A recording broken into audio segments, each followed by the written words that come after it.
Fell off of my favorite sweater, so I'm going to show you how I sew it back on. This, I can tell here, is where the button fell off from, so I'm just going to trim this off. And I have my double threaded needle.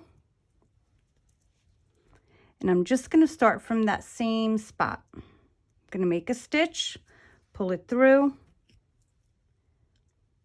repeat the same stitch, and then I'm going to do it one more time because these buttons do take a lot of pressure when I wear them, and I'm going to put my needle through that loop, pull it tight. It's now knotted on. So I'm going to, and this part's common sense, I'm just going to put it through one hole and go into the same exact spot. And if it's not exact, guess what? Doesn't matter. No one can tell. And then I'm just going to work my way around. So what I'm going to do for this one is I'm going to do an X. And as I go through the back, I'm going to grab a little bit of the sweater, up through another hole, down, grab a little bit of the sweater, and repeat. I'm going to do this a few times.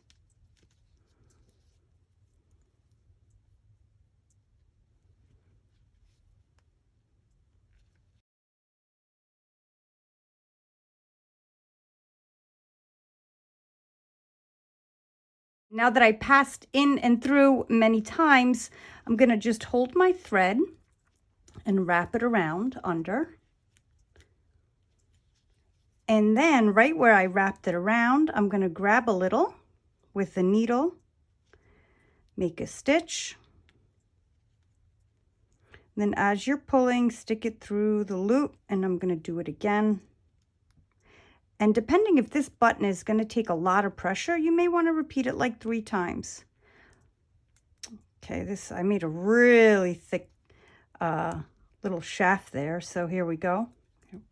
And I'm going to do it one more time just to reinforce it. It's so strong that I can't even get the needle through. And here we go. It is now on, and I can cut this off. And my button is secure. Found this video really helpful? Why don't you also check out my video on how to thread a needle and tie a knot? Thanks for being here, and I'll see you in the next video.